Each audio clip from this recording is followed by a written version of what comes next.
All right. Well, hello again, all the boys and girls out there in YouTube land watching. John and Ellie of Georgia Beer Reviews back at you today with another edition of Stout Sunday. Hopefully we won't have too many issues. There is a notice on StreamYard saying that there may be delays and lag because of all the internet usage that's going on right now with everything that's happening in the world. So let's just hope for the best. Today, joining me, we have Michael Kormeroff from Brooklyn. Good morning. We have Robert the Whiskey Scout. We have Ronald Mario and Jeremy Vincent. Good morning, guys. How y'all doing? Good morning. Just fine. Doing great. Doing great. And Blake TV already in the chat. Good morning, fellas. Thanks for tuning in. Good morning, guys. Trish, you as well. Cheers. Hope everybody's doing well. All right. Well, let's go ahead and get right into it. Let's start with Michael. What are you drinking this morning? Okay, I'm drinking a Lion Stout from Sri Lanka, which used to be Ceylon, and it's 8.8% alcohol. And you see the cute little lion on the can. I guess he's a big lion, but he's cute. I was going to say he's probably cute. He was eating your face. Yeah, he's right there. And it's funny, this can, I believe, has changed in the last couple of years because it seemed like it was the coloring is different on it, but it always had a lion on it. This is a little bit different. Yeah, it's different. Yeah. Now the can, Michael, how many ounces are you getting with that can? 11.2, which I think is the normal that you get from. I thought the bottle were even less. I thought the bottle was like a 9 or a you're like a weird. You're thinking of that was the dragon. Dragon. That was the dragon. The dragon. Oh, okay. Yeah, this is 11.2, which is kind of the standard European model that I think they're using. Okay. All right, Robert, what you got this morning? I got the 903 Brewers. They started their brewery in 2013. They're out of Sherman, Texas, if I remember correctly. Yep. It's double chocolate cherry stout. It's oak aged. It's 13% alcohol by volume. So very nice. Came in a 2-can pack, and I've only got this can left. Oh, that's right. That was the interesting packaging. Like you would think there'd be a big bottle in there, and it was just the two 12-ounce cans. Yeah, it was weird. So anyway, all right, Ron, what you drinking this morning? Well, I have Founders Canadian Breakfast Stout, CBS, and 11.3% alcohol. This is the last I have. Although I can get more, I just don't want to pay the money. It's bottled in September, flavored with. So hey, people kind of get on me about all you do is flavor beers. Well, here's another flavor beer. right. Brewed with chocolate and coffee, aged in maple syrup bourbon barrels. So from Michigan. All right.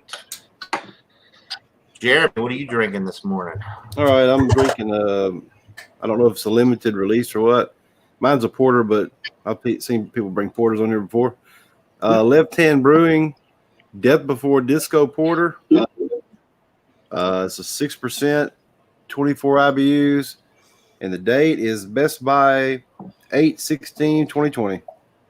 It's got the date, guys. All right. You got everybody looking at their. I like mine is this. 720. Mine just has numbers on it. There's like 9 or 10 numbers on the bottom. What they mean, who knows? Sometimes you can figure it out, but oftentimes it's not worth trying. All right. And I know on all the Evil Twins, All right. Evil Twins have batch numbers. Now, how do you know what the batch number means unless you're tied in with the company? You don't. No, I don't know. Right. Well, mine was bottled on January 27th of 2020. I'm also drinking a beer from Michigan. This is the Dragon's Milk Stout. I've had it many times before. 11% alcohol, aged beer, 4-pack for $13.99 with my Kroger card. That's a heck of a deal for a bourbon barrel aged stout, in my opinion. It's a All right. How much? So How much? It's a classic. $13.99 for the 4-pack, which I think for the quality of this beer is pretty good value, because when you get into the bourbon barrel aged stuff, you get up there in price.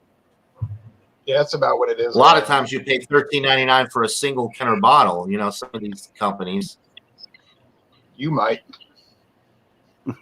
Well, if you're not willing to, of course, yeah. But that's what they're priced.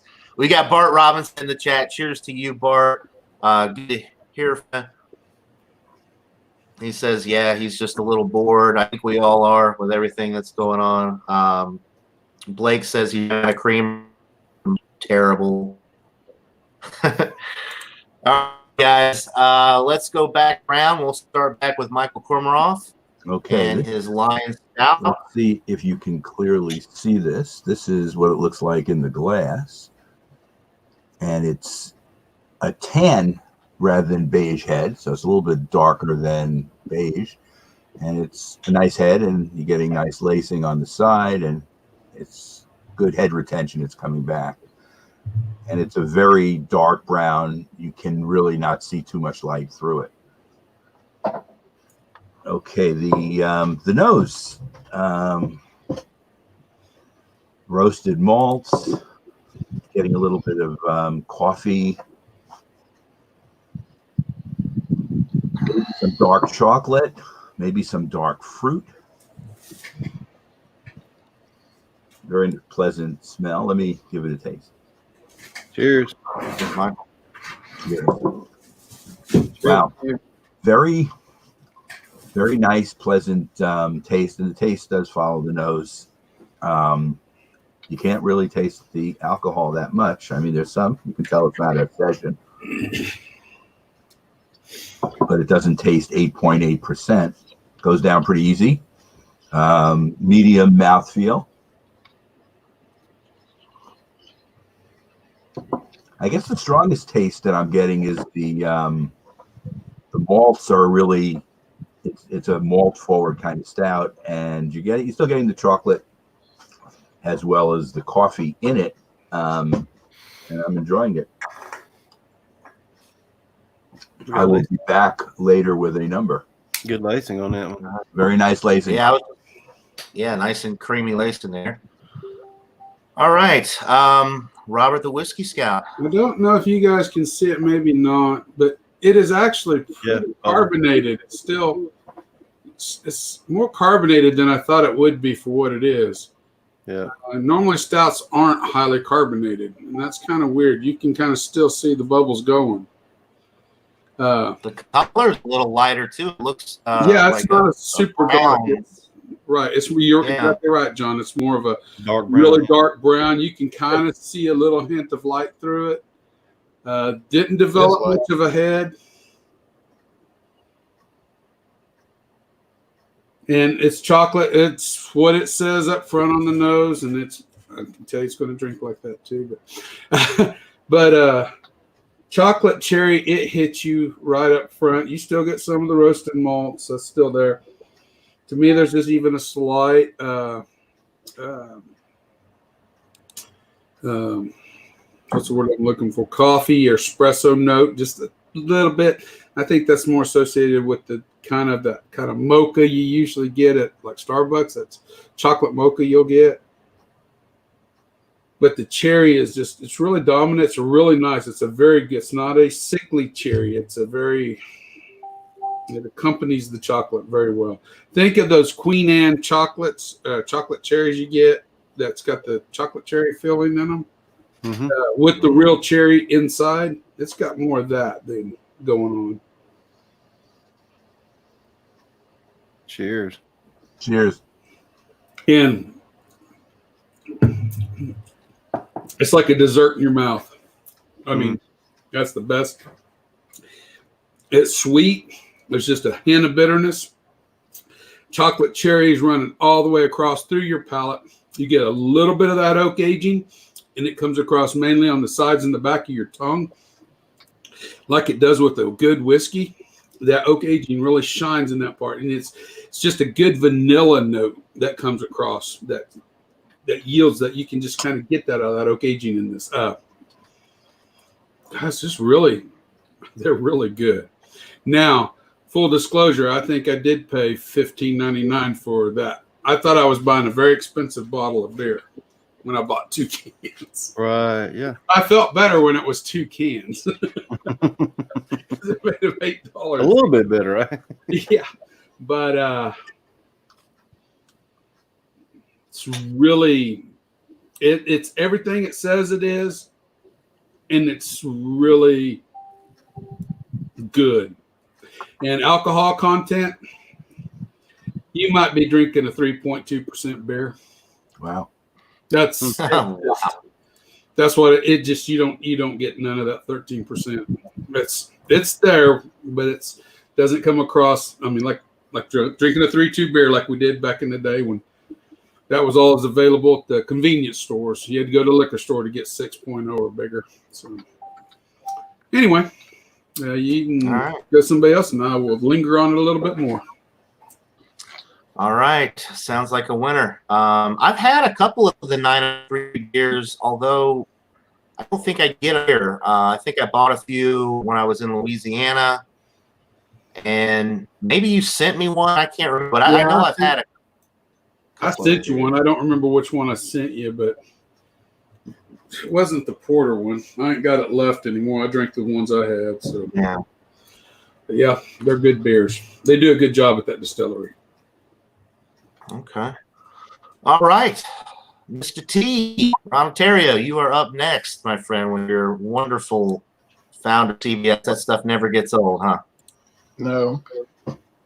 All right. So you see the head dissipated, but it was tan like Michael's. It's very dark. It's not like Robert's where you can see through it. You can't see through this thing at all.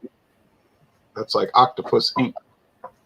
And I don't even see any brown. Sometimes when the light hits it, you'll see a little brown, but I don't see that. I see some bubbles at the bottom. That's the only thing I can see is a ring of bubbles around the bottom of the glass. It made a little smoke when I popped the cap. All right, so the aroma on this flavored ale. I'm on a current year-long rant about flavored beers because just comments people made. All right. It's hard to find a beer that's not flavored anymore, to be honest. Yeah. And it's just funny that it's funny to me that flavored beer is bad / flavored beer is okay. Yeah. Got people telling me flavored beer, that's terrible. I'm gonna go drink a CBS. I'm like, okay. Anyway, smells like kind of coconutish. I don't recall having coconut in it, but it could. It smells like coconut. Cream pie, something. Bourbon barrel, chocolate, coffee. We didn't find that it had a whole lot of maple flavor in the nose or the taste. I still don't find that so much. Now, David, my friend, wanted to do an infusion with this. He said it made it better. He didn't really like this too much. I couldn't get over that. And he's still got a 2017 bottle at his house. I guess he'll open it in about 2030. Cheers. I'm really serious. At that rate, he's working up. Get a little bourbon barrel. It's sweetness, like a general sweetness. You know what I'm saying? Like, you don't know if it's maple syrup or if it's just like some kind of sweetener, but not fake like saccharin or something like that. Aspartame. You know, it's like an actual sugar sweetness. After drinking that Pib Extra this morning, I'm real sensitive to any kind of bad sweeteners. Drank a Pib? Oh, whoa, what's going on? I didn't think you drank soda anymore. I don't. And when I did that review of that huge cup of it, it made me remember why I don't do them or drink them. I was like, oh, this is everything I hate in soft drinks and more. So I made a 30-minute video called Pib Extra. I'll have to check that out.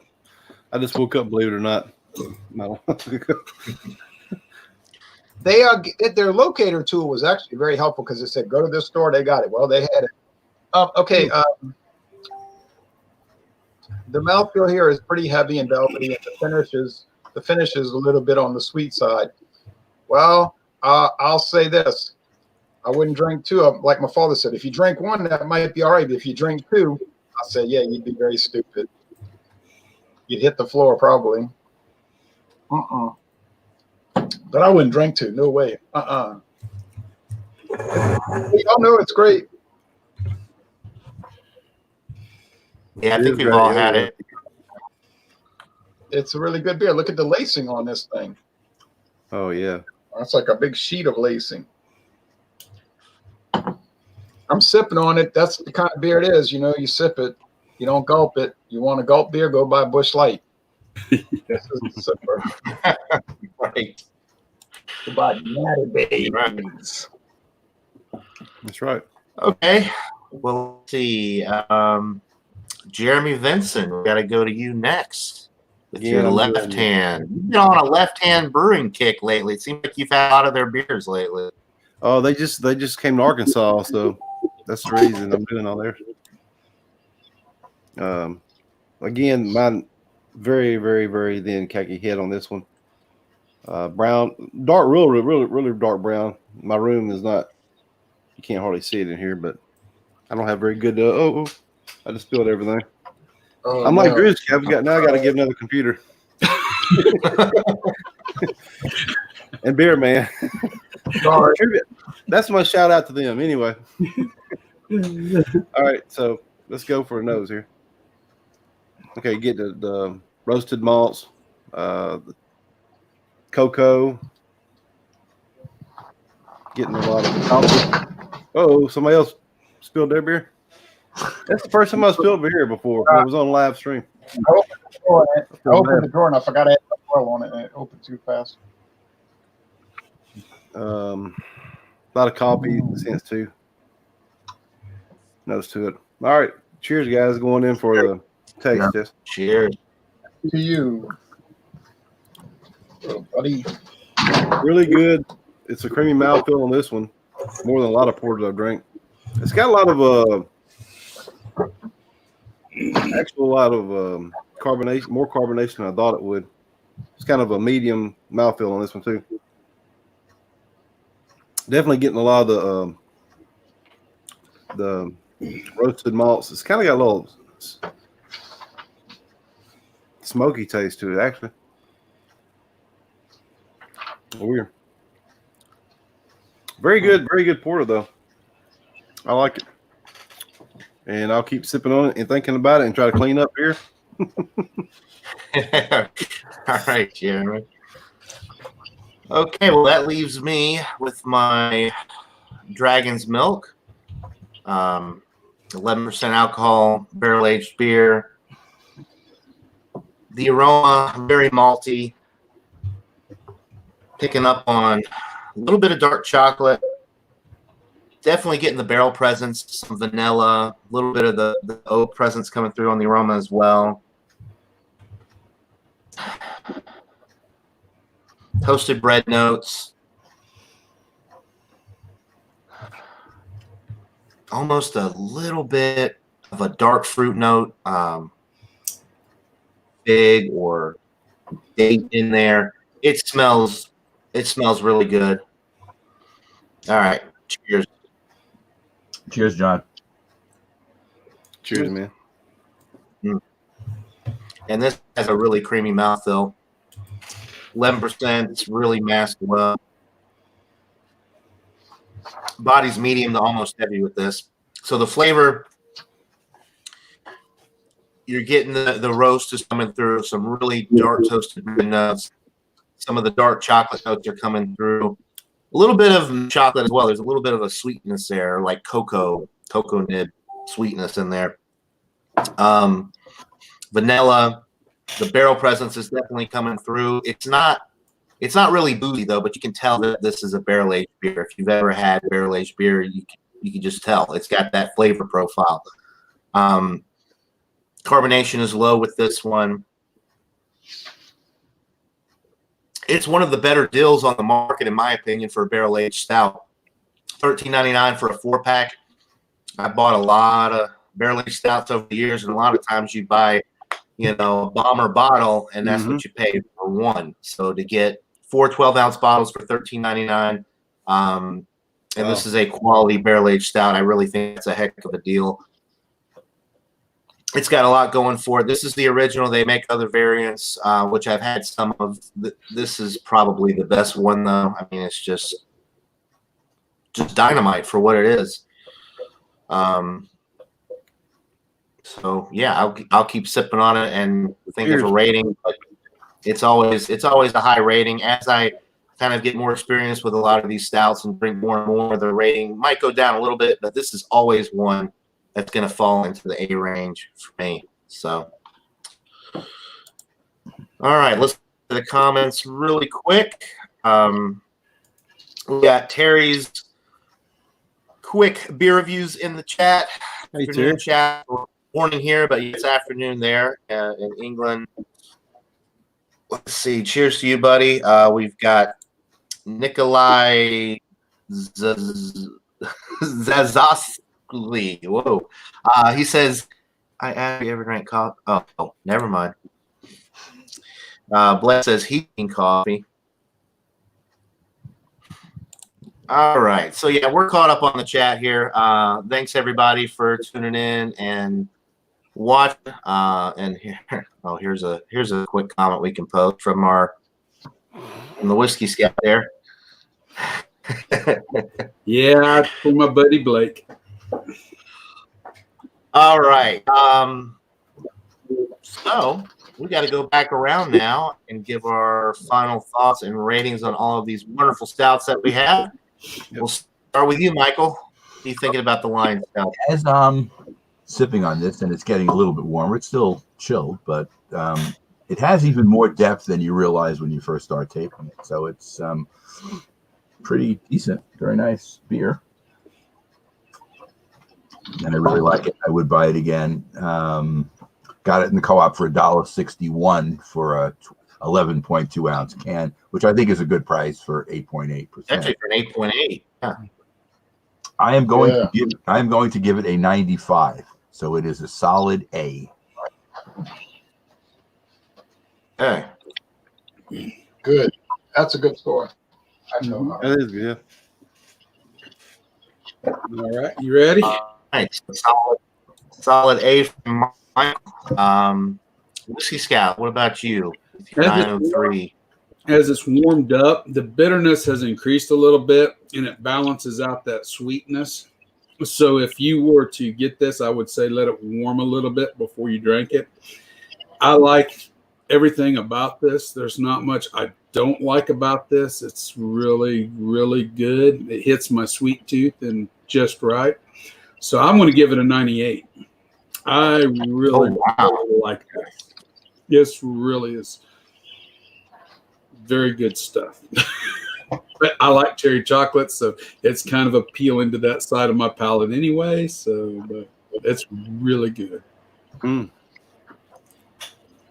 good. All right, so 98 out of 100. Okay. Oh, that is really good. It's going to be tough to beat, but if anybody can do it, I think Ron Ontario can with his CBS. What do you think, Ron? It ain't me doing it. It's Founders doing it. Even though every time I drink it, I drink these beers and I'm always triggered and very hurt. But even though that happens to me and I have a psychological breakdown, I still think it deserves 100 out of 100. Wow. So perfect beer. To make the world a better place for you and me. And I am going to give it 100. Whoa. That's good. Totally understandable. And the only reason I'm scoring it that high is because it tastes awesomely delicious. It is awesome. Which to me is an important part of it. Right. They should put that right on the label. CBS, awesomely delicious stout. Ain't that the most important part, Ron, for everybody here? Because I think every one of us was probably a 98 or higher on that. That's a good one. You think it? And too bad, Founders. You said you're not going to make this anymore. But that, the Rolling Stones do a farewell tour every couple of years since 1981. So Yeah, This is true. Yes does too. Oh. then hey, I gave it a 99, which is as high as I go. Oh. Yeah. I don't go above 100. Hey, look, and you know me, I don't go above 100 unless the beer deserves it. Mm. I don't remember what I gave it. It's happened, 5 times maybe? Black Albert was a 100 plus. That was world class. And then my friend David Garland said, I got a Black Albert. We could review it one day. And I was like, yeah, like today even. But anyway. No, like you said, 2030. You're right. I'm 51 years old. Yeah, I'll be probably 62. And he'll say, hey, you want to review this beer at this facility? And I'll be like, yeah, we could do that. This facility. Yeah, I And gave the it, nursing home. Yeah, I gave it 100 too as well. Oh, Looking man. back, he's bringing his beer collection to the nursing home. That's what you're saying. And I'm not going to ever give 99 plus. If I'm going to say 99 plus, we'll give 100. Right. Okay. what are you doing, Fuzzy? I do. If it's above 100, it's above 100. They got beers that are better than they ought to be. You know what I'm saying? Like they're above what they should be. This is not above 100. It's 100, which means it's perfect. This beer has no flaws. No. If this beer has flaws, I would love somebody to make a video and tell me what's wrong with this beer. I would watch that video and I'd be like, really? I'd watch it though. You get your views. Oh, Say hi. A special guest star on the show this morning. Fuzzy Wuzzy. And I've already seen 2 snakes. Uh-oh. Uh-oh. Saw one yesterday, big, long, gray snake, gray and fast. And it lifted its head up and looked at me, and I'm like, yeah, I'm looking at you. I said, whoa. They are out and about with this heat. Yeah.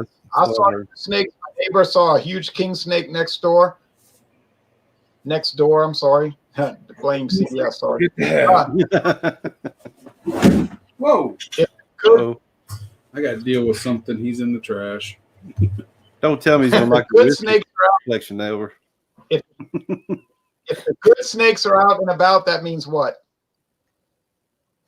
So are the bad ones. That one's too, yeah. They're all out. And it's a very discouraging. Huh? It's strange the temperature variance in different parts of the country. It's 46 here. It was 88 degrees yesterday.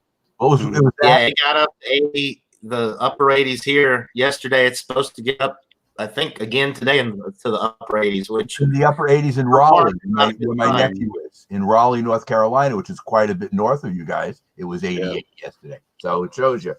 It's north of D.C. It gets cooler for whatever reason. Yeah, in the northern part of Arkansas, we had tornadoes. Oh yeah, Jonesboro. Jonesboro got hit hard. That was sad. I was discouraged to see that. I'll say this, and then I'm gonna let John Neely talk. It's a very disheartening feeling when you look out your back porch and you see a water moccasin in your backyard that's like this big around and long, and you know that you really don't want to get bit by that. Yeah. Nothing a hoe won't. When I walked out there that time, my dog kept barking and barking and barking. I was like, shut up. I was like, what are you barking about? And I went and looked out in the backyard, and I looked around the corner, and I said, oh, it's just a frog. I saw this big gray black thing. Yeah. I said, that's a frog. That's a snake's head. Yep. I've had them go to my yard before. This huge water moccasin coiled up, like literally this big around, and the snake is striking at the dog. Oh no. And the dog is barking at the snake in its face. And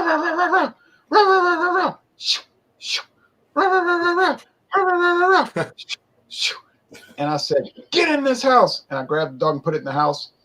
Then the snake started slithering toward the canal. And my neighbor, who shot himself in the head with a pistol in 2013. Wow, this is getting dark. And talk about it. Talk about a twist. This is darker than the beer. It's a grim story. It's a grim story. It's a morbid. But he said, "Oh yeah, my wife saw something in the yard yesterday." He said, "Hold on." So he came to the fence line with a .22 rifle, and he put the rifle on the snake's head, and he shot it. Pow! And then the snake was writhing around, and then my dog ran up and was clawing at it. And I was like, "Yeah, you're brave now." I told the dog, I said, "You're brave now because the snake got shot in the head." But I took a shovel and that thing was heavy. That snake was heavy, and I went through it in the canal. I said, "Man, if this snake is heavy like this, can you imagine how much venom it's got in a strike?" Mm-hmm.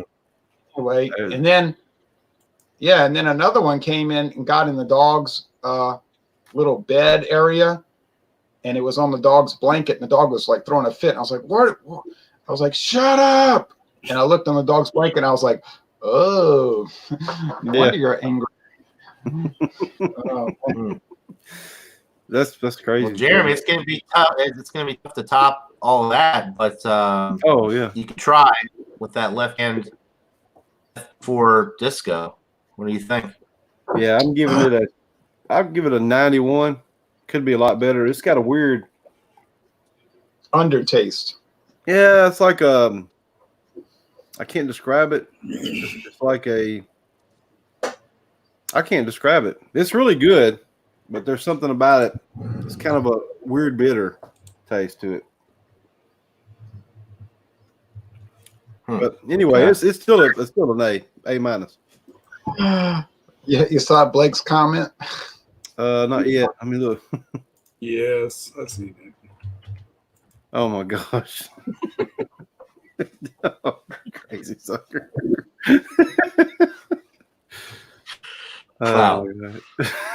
Hey Blake, no joke. That was a bad situation because I was walking on the side of my house and I heard pow.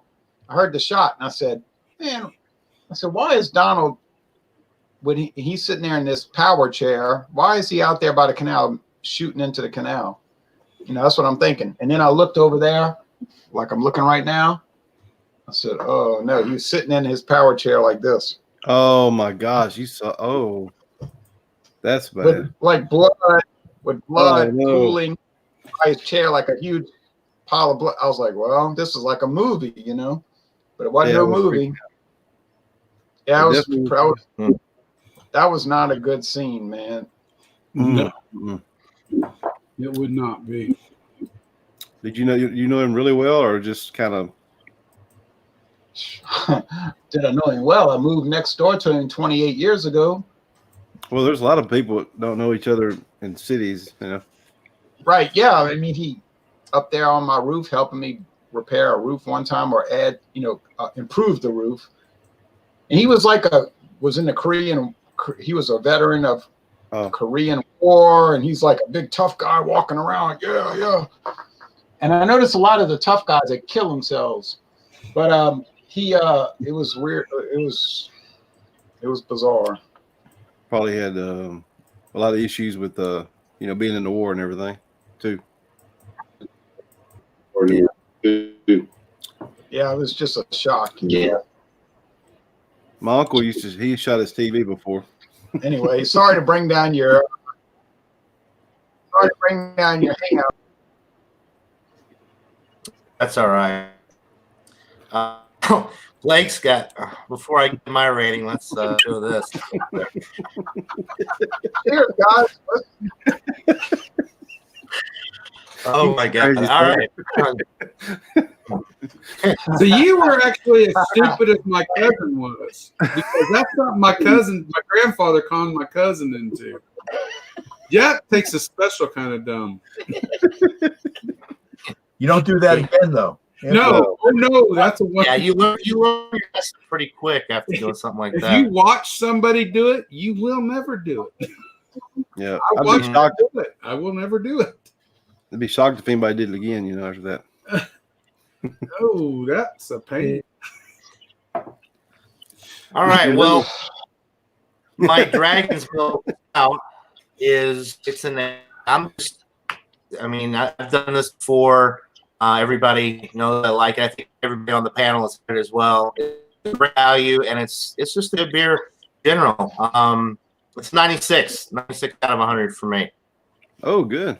So, everybody had an A stout today. I think I had the lowest score in mine. It just wasn't. It could have been better. You did 91. Yeah. Left-hand beers can be kind of iffy sometimes. Yeah. True story. They have some good ones, though. I mean, but Yeah. Oh, yeah. I mean, most of the time they're a winner, but every now and then you run across some that are kind of shaky, I can show you. Yeah. William Kepler. Show you my beer for Wednesday. It's going to be fruit beers, and it's North Carolina. Oh, yeah.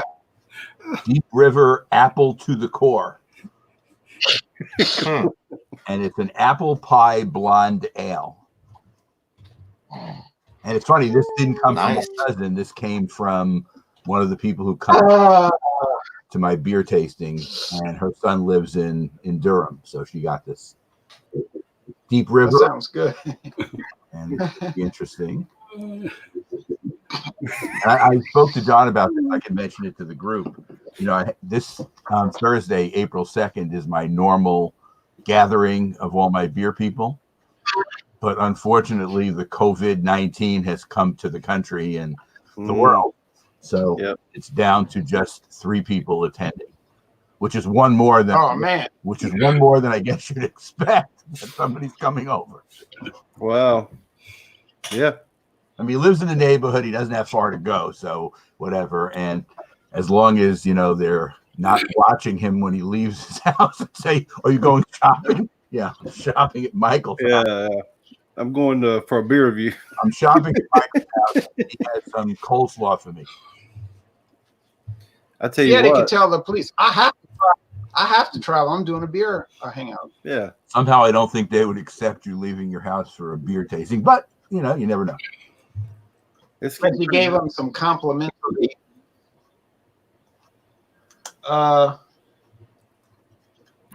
Even with the Corovis, I drove to Mississippi yesterday. Oh, I'm going to go fishing later today. I'm going to quarantine myself out by the lake. The truth is, I thought that idea. I've got to work again. I was informed by my company yesterday, so I'll be out working.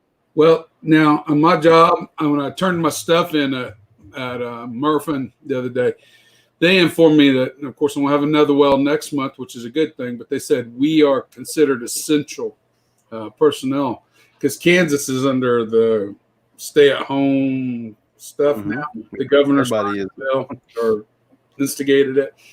But my job meets the requirement that you actually have to go out and work. So it don't bother me. I want to get paid. So that's pretty good. Anyway. We're trying to bring the entertainment, though. That's right. Cheers to William Kepley in the chat there. Yeah, William Kepley. That's William Kepley, wasn't it? Cheers. That's right. Yeah. And to be fair, I didn't make this beer 11.3. Hey.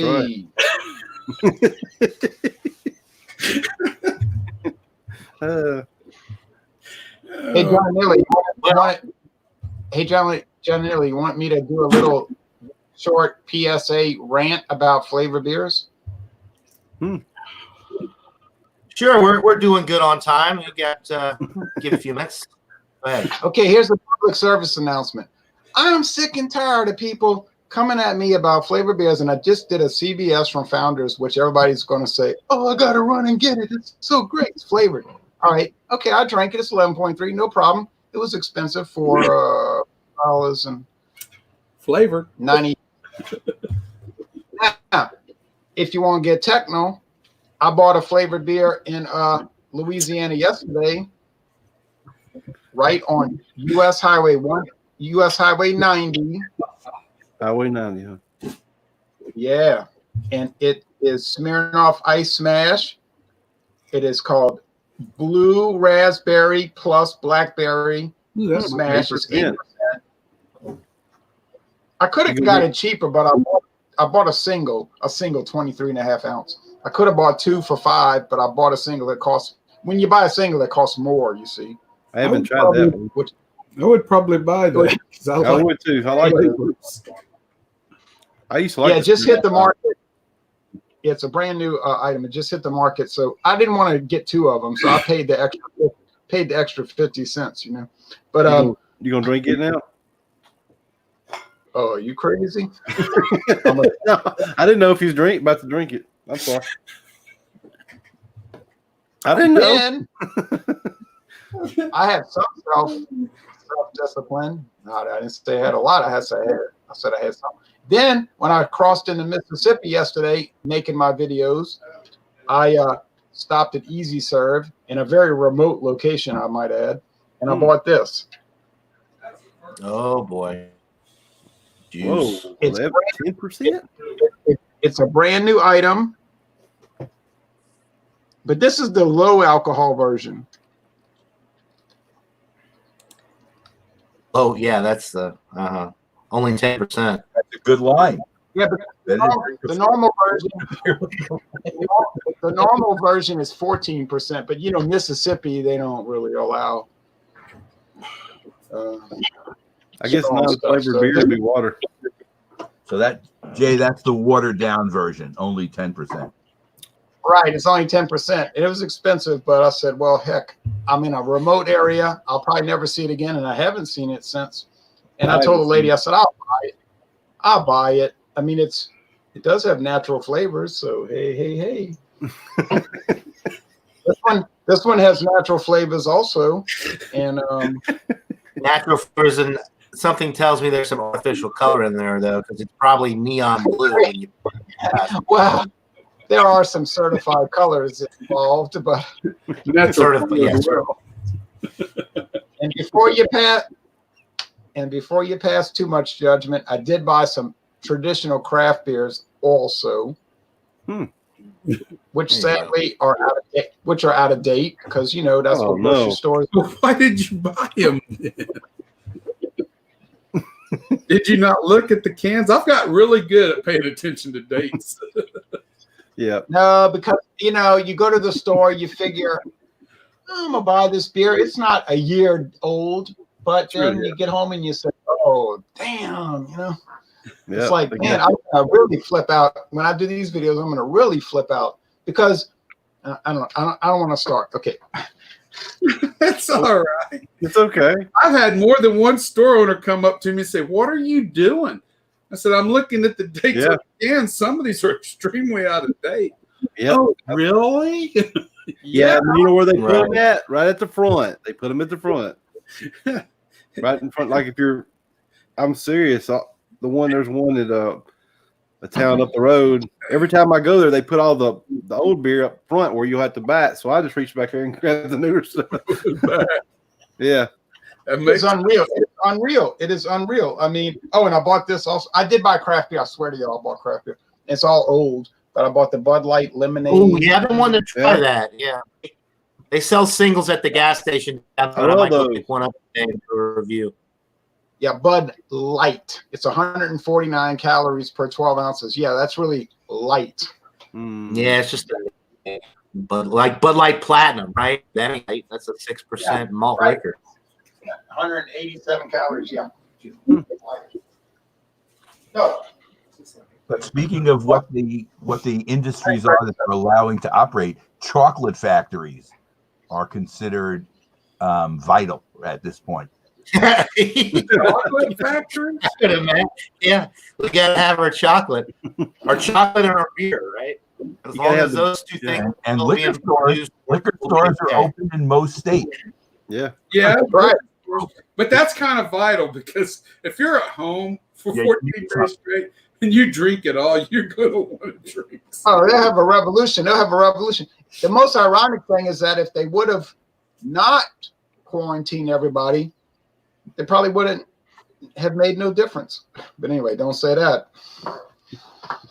Well, it's going to continue to get worse before it gets better. So, I mean, you know, just accept the science to a certain amount. I mean, I understand how you can be a skeptic, but I mean, people are dying, so it's not like it's. I accept the science. I do accept the science. I seen this morning where the deaths in Louisiana had picked up. Not to go down that road, but I It's turned the highest percentage per capita in the country right now. news that New Orleans is up. By population anyway. But New York has the highest death rate. right. Well, the rate We have more people too. Louisiana's right up with them, but they banned baseball. I don't think it's related. I don't think it was related that much to the Mardi Gras, even though they bring that up. I think it's more related to the fact that it just stood that it was around. I mean, it already had made contact in Louisiana. It is a port city, just like New York. And anytime you have a port city, it makes sense you're probably going to get more chance of something like that. Yes, virus spreading. Probably wouldn't have made any difference anyway. I mean, I just looked at the CDC this very morning. The CDC. You know how many people died of the flu so far this year? 24,000. 24,000 people. How many people died of coronavirus? 2,200. Okay. I don't know about you, but something tells me that 24,000 is a lot more than 2,200. Okay. But Jay, let's see what the total is when it's over. Yeah, it could be a lot worse.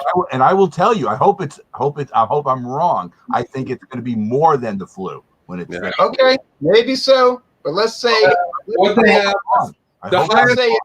the highest daily death rate total that I know of was in Italy, and they had 918 die in one parish in one day, and that's pretty. The bad thing about it is you think you get better with it, but you get worse, and it lasts for 2 or 3 or 4 weeks. You know, it could last a month. Yeah, most people that get it. If there's one good thing, it doesn't kill 80% of the people who get it so far, and that's right. That's a good sign. 1.7 so far, and that's of the reported. And you got to remember about a lot of people are going to have it, and never going to report it or go to the hospital. 120 proof kills it. So, one sip of this a day, and you're going to be okay. So, Robert, let's say Corovis kills 3,500 people. Oh, they're going to be some disappointed people on the internet because they just praying that it kills 300,000. Jay, we're not going to be disappointed. We just want to be ready in case it does do it. That's all. We're just trying to be smart. I mean, I know. I just think I just really think they'll be disappointed because they were hoping it was going to be like the Omega Man, but it didn't work out. This is not 1918. This is not 100 years ago when we had our big influenza. And again, then there was no ventilators that were going to save. Right. You were down for the count then. I'm not trying to be a cynic. In the 1918 flu, it took both young and old. Mm-hmm. We're finding this one just takes mainly the older population. And that's the big difference. When you see kids and they're piling kids' bodies in the street versus piling older people in the street, the perception in the mind changes. No, you're right. Seeing how it affects you. So that it yields a different perception. And I mean, each of us is different, but you have the younger population that are playing this game that they don't care that the old people are dying off. I've seen a few interviews like that, and that's like, but there have been. You're going to be old someday. There have been a few babies who have died. There have been some teenagers who've died. So it's a small amount of the very, very minuscule compared to 1918 flu. If you go through graveyards, and I've done this where my grandparents are buried in eastern Kansas, it's a big graveyard in southern Kansas, you will see an inordinate amount of headstones that are dated 1918. And all those people, whether they were 3, 5, 10, 12, 24, 34, 104, they all died. And it's an inordinate amount of deaths in a short period of time. I think it took out 10% of the population if you look at it. It really took a swath through the country. I mean, I heard that the Spanish flu was less population, but still, it was meaningful. I think it was like a quarter. I think it was like a quarter of the world population. Killed more people in World War I. Way more people in World War I. Yes. But Jay, anyway, I'm not trying to the totals are very low. I hope that the people who stay are low. now all recover and everything. So yeah, let's just hope that it stays like that. Yes. Politicians are disappointed in the end. Well, so be it. I'd better keep everybody alive. I'm glad they're disappointed. We're going to see if the measures they've taken is going to help anything or not. But No, it won't. But at least, but it will give you a false sense of security, and that's important in some respects. I'd rather be like safe and like when I go out, I go extra crazy. But when I go out, I was talking to Drunken One and those guys, and we were talking about different aspects. But the one aspect that I think is strange is Mexico is so far largely unaffected by this. There's going to come a point where Mexico becomes affected by it.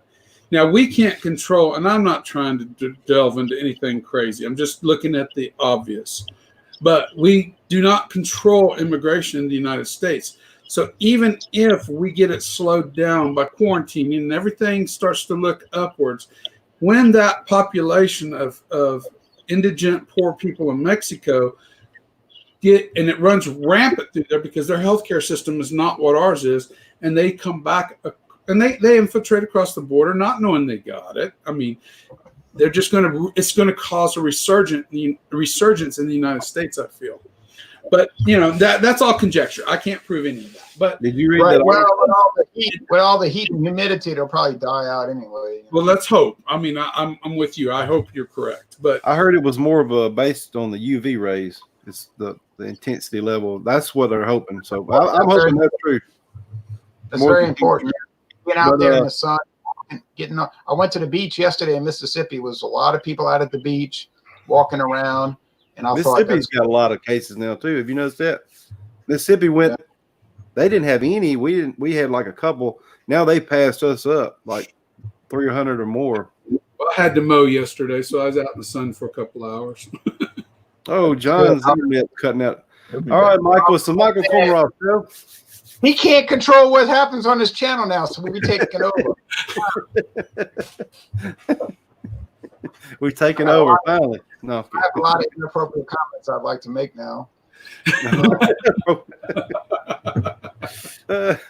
So what are they? Any more neighbor stories? I'm not trying to be flip about that. Those are true stories. I know. Really It's a weird thing. It's a bad, sad story. Yeah, weird thing, like I had 2 snakes in my yard. But I mean, I live by the woods, you get snakes. But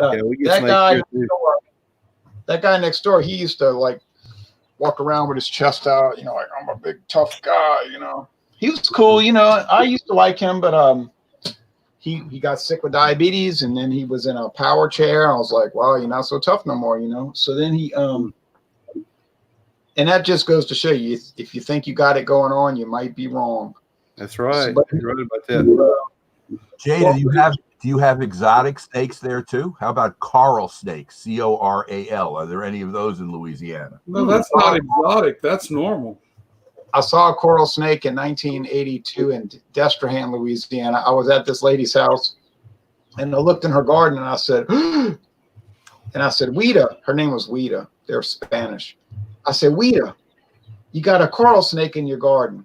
And we all looked at it, and we were like saying, oh, this is terrifying, because if you get bit by those are among the deadliest quickly. Yeah. You ain't going to no hospital, but you might make it. You might survive, but then you might fall out of airplane and survive, but you might hit a mattress truck. But what about all these? Don't they have like? John, we've been blowing up your channel. Oh, John's back. Oh, he's back. We got no, the internet just crapped out. Anyway. We were going to say a bunch of inappropriate stuff, but never mind. What was that? There was on TV talking about this. Let's go. Do you want to go off air, and then we can continue to discuss off air? Yeah, let's take this off air while I still can before something else goes wrong. Really quick, we got Drunken One in the chat. Cheers to you, Drunken One. We got Triple J in the chat. Cheers to you, bud. Thanks for tuning in. Thanks to everybody for tuning in today. Thanks to the illustrious panel with Michael, Robert, Ronald Terrio, and Jeremy Vincent. Thanks for joining, guys. Hope everybody has a great rest of their weekend. Enjoy your Sunday, and we'll see you all on the next one. Be safe. Cheers, everybody. And stay stout. And don't forget Wednesday at 7